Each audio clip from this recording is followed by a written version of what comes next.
Allah adalah penguasa tertinggi atas alam semesta, karena Dia yang menciptakan kita semua.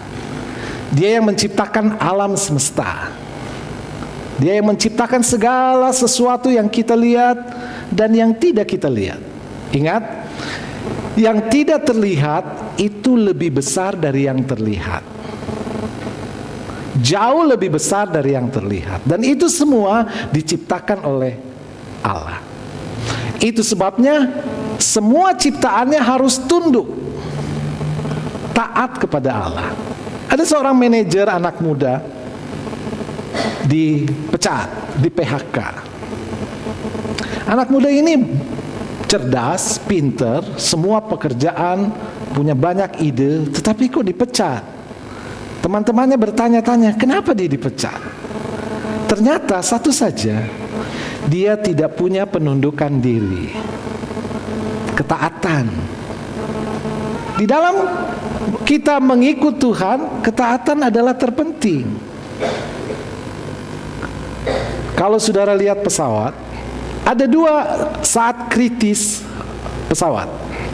Waktu take off sama waktu landing.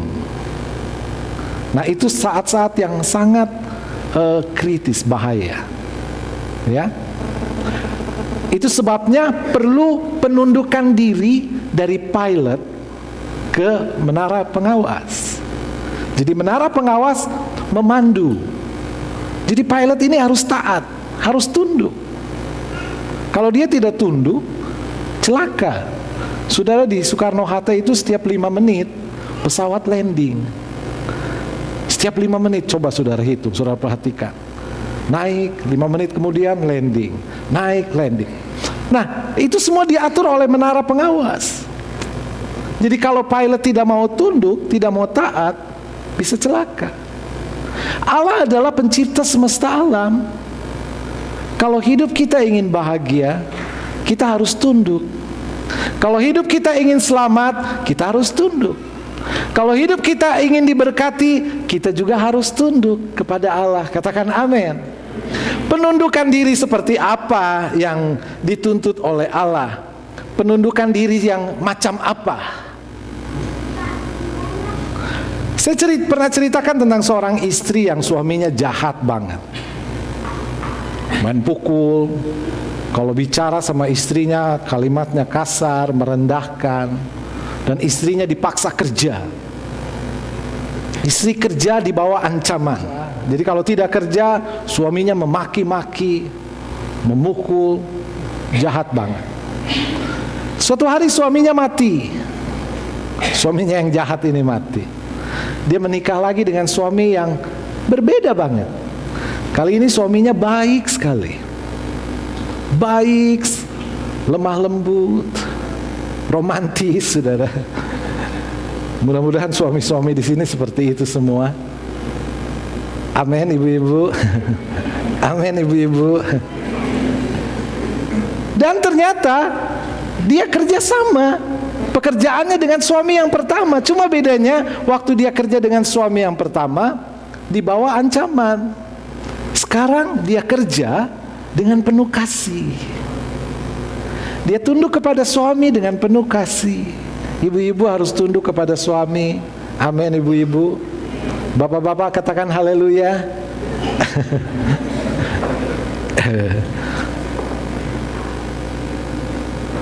Kepada Tuhan juga seperti itu. Menundukkan diri kepada Tuhan itu bukan karena ancaman, bukan karena hukuman.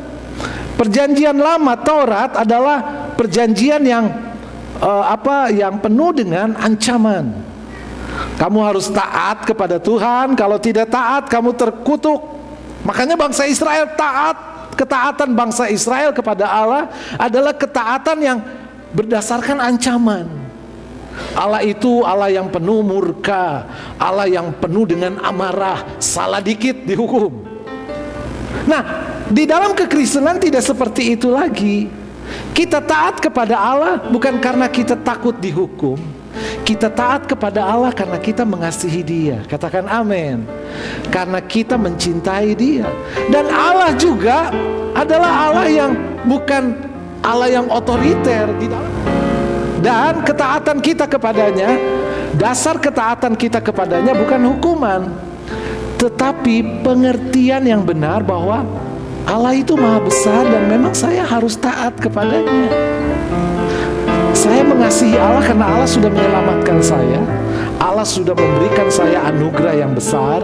Allah sudah memberikan masa depan yang besar. Saya akan memerintah bersamanya. Saudara akan memerintah bersamanya nanti. Itu sebabnya saya harus tunduk kepadanya.